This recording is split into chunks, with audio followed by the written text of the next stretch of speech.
যোগ এখানে ধ্যান করা বা ব্যায়াম করা নয়, বাস্তব যাহা অঙ্গ দিয়ে কর্ম।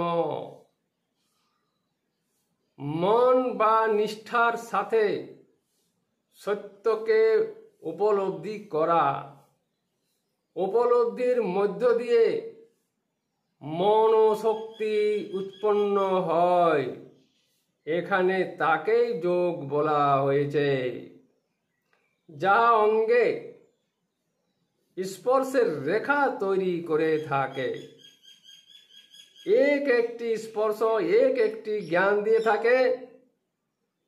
সম্মিলিতভাবে যে সূক্ষ্ম স্পর্শ জেগে থাকা আত্মা বা মন